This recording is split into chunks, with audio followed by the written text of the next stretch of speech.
So here we are, an important week to try to get a playoff spot. We need all hands on deck, and we lost Quez Watkins for at least this week, maybe two. This is Philly Talk with Philly Mike. Talking sixes in the bird gang, that's I like. Competition, we ain't scared, yeah, that's what we like. Win or lose, you know we showing up and we gon' fight. You see we strive for the sky every day that go by. And every single week we screaming fly, eagles fly. This is Philly Talk with Philly Mike, yeah. This is Philly Talk with Philly Mike, yeah. What is going on, everybody? I go by Philly Mike, and this is the Philly Talk Podcast. And today we got to talk about some unfortunate news. But before we get into that, Eagle Nation, help your boy out and hit that like button. Subscribe if you are new, and ding that notification bell so you know when these videos drop. But here we go. Breaking news out of Philadelphia. The Eagles have placed wide receiver Quez Watkins and running back Jason Huntley on the reserve/COVID list. And the reason I spell it is because YouTube is weird when you say that word.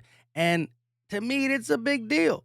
You're talking about your second best wide receiver when it comes to production off the field, right? Jalen Reagor got to step up. Greg Ward got to step up. J.J. Arcega-Whiteside, are you even going out for, are you running routes? Are you just blocking? I don't know. Somebody tell me. These guys are going to have to step up. Now, we did see the last time the Eagles played, Devonta Smith got double-teamed and bracketed, and who stepped up? None of the wide receivers. It was Dallas Goedert. Although Quez had a couple good catches in that game too. Again, Quez, Devonta, Dallas. That's the only skill players that are being targeted and catching the ball when being targeted. Simple and plain. This game is huge for the Philadelphia Eagles, and I believe the defense got to step up and take shape, and it should against a beat-up Washington football team. But this is big for the simple fact I wanted to come out this bye week healthy. Jordan Howard, Miles Sanders, Steven Nelson, Jason Kelsey, and the unfortunate circumstance of one of our skill players, a guy who Jalen has a little chemistry with. If Jalen is going to go deep, he looks to Quez to get it. It's worked out in the past, missed in the Denver Broncos game, but it's a different element that we don't have because we're not sending Jalen Reagor on post routes, on go routes. Devonta can do a couple, but I wanted Jalen Hurts to come out here and have these 4 games to do what he needed to do, and we are coming out short-staffed, and being short-staffed is not the only concern. See, that's the thing. It's not the only concern. Right now, running back Jason Huntley and wide receiver Quez Watkins have it. Just them two. Or they're on the list. What happens if another wide receiver or another running back pops up with it on Wednesday or Thursday for the simple fact that they were around these guys, picked it up, but they're not going to get symptoms or not going to test positive until later in the week? So I'm concerned about everybody who's in that position group or who's been around them, coaching staff, this, that, and the third. I understand we were going to get these to pop up throughout the year, but not when we need to make a push. Why now? Why now? And there are these shenanigans talking about Devonta Smith and Micah Parsons last night when the Cowboys beat the Washington football team. I don't even want to talk about them.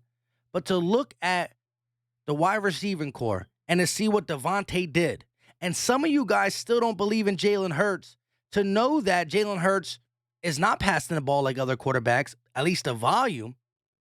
He so-called don't got a good deep ball, but somehow Devonta still got 700 yards.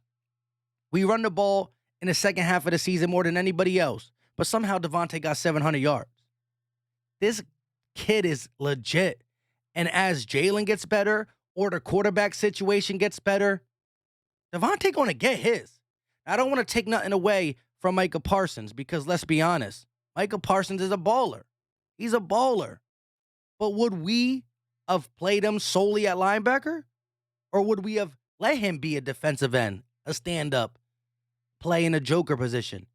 I don't know if we would be creative enough. That's something Dan Quinn at least give credit for. I don't know.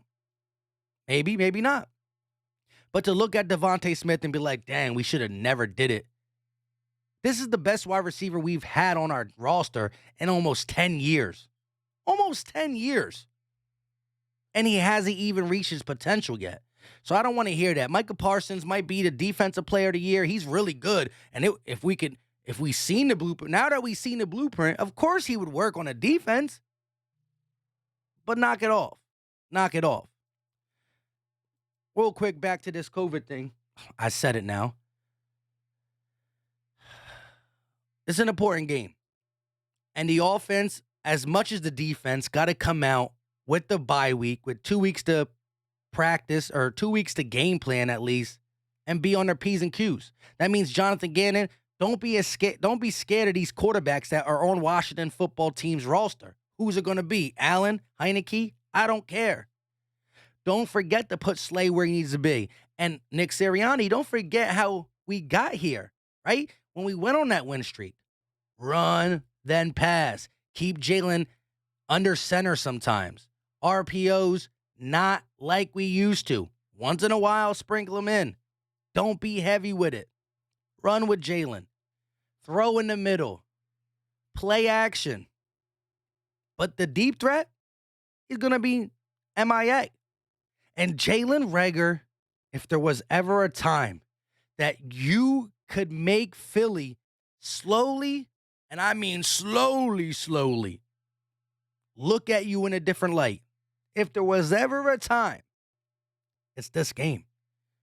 Because Quez has been slowly out-snapping you, slowly but surely. And he been making the most of his. It's up to you, bro. You're going to get the snaps because JJ just be out there blocking. Greg Ward, I don't know what happened. Not saying he's good or great, but he was sure hands. And what does Nick Sirianni do? They leave Greg Ward on the sideline the whole game. Then we get into the red zone and he puts Greg Ward in. He got to catch them balls, but that's hard to do. Be on the bench the whole game, rusty, and then be thrown in for a touchdown catch? Play Greg Ward a little bit. Give him 15 snaps. We're talking about 15 snaps. We're going to need them. Do we call John Hightower up? Hey, how you doing? I don't know. Let me know your thoughts in the comment section. Who should come in for Quez? Do we use Jalen Reagor more? Do we throw Greg Ward in? Do we call John Hightower up? Do we see if J.J. Arcega-Whiteside wants to stop blocking for a little bit and actually run routes like a receiver? Is that an option? Does he even remember how to run routes? Let me know all your thoughts in the comment section, and you can touch on this too. Touch on the Parsons thing too.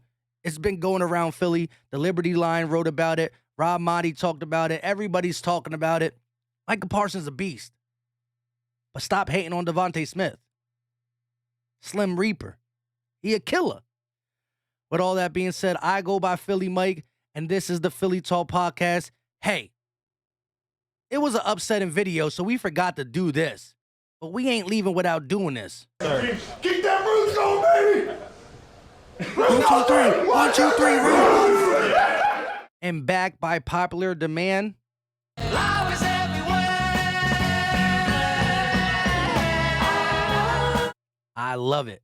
We need everything to go right, especially with Monday. Us hearing this, it's Eagles all day. Until next time, y'all know what time it is. Hit that like button for your boy. Hit the subscribe button if you are new. We just hit 16K a little bit ago. Turn the notifications on so you could be part of the gang. We are out.